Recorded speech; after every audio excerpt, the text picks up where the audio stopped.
Oh,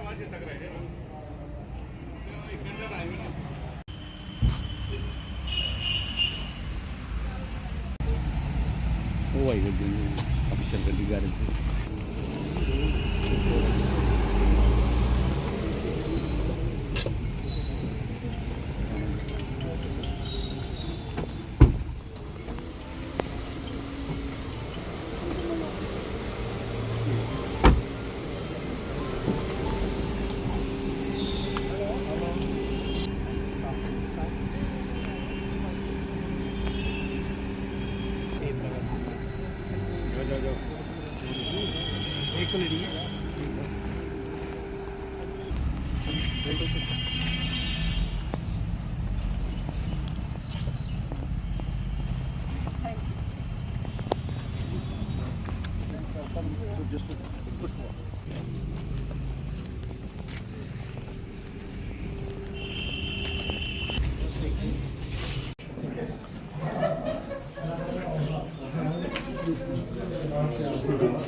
Are the vents all here? Yeah, yes, these are the vents. These are vents from some sheep breeders, local sheep. Three queries will you also? First of all, sir, how much crop you are getting in a year from a sheep? Likewise, if I talk about in our area, I am getting one crop. Gestation of large animal is 293. They are also getting one crop 1 year. How can we, make? We have one crop, You also have one crop. but we have many twins Okay, you have Many twins more and but and some triplets. okay. And we can cut that and then save that and put it back in here if we need to. But this is all about keeping the costs as low as possible. So three crops in 2 years, you'd be having crops in here or in here maybe, and we have no feed for them. And we could buy the feed, we could buy feed on the open market, but it's very expensive. Which country you have to belong, and what is the purpose of the visit in Jammu and Kashmir? Because there is a larger scope of sheep husbandry and the production, meats and other things. And comparing to the New Zealand, we are just far away from all the things.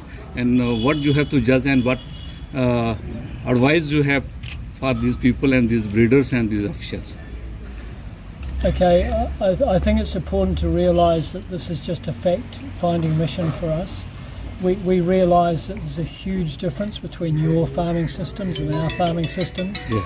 We've been through the same transition, but we can't just bring our system and tell you to run it here. So Warren and I are finding out exactly what you're doing and then thinking about what we learnt about going through the same process as you. So it's a fact-finding mission.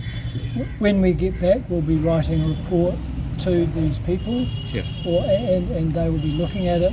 And at the end of that, we will agree a program for the next few years and start it in motion.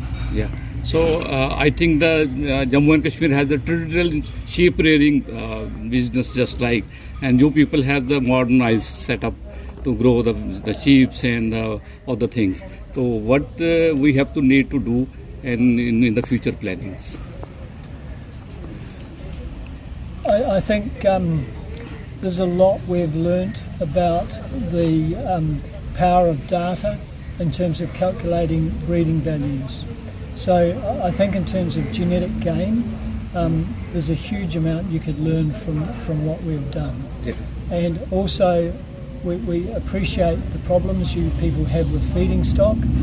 I think we can also bring a huge amount of experience in terms of matching feed demand and supply. Yeah.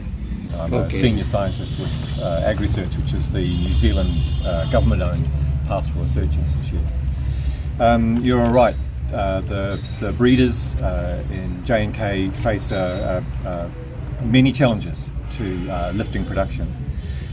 Particularly, what we see with our New Zealand experience is that pivot from being focused on wool to being focused on wool and meat at the same time is not easy.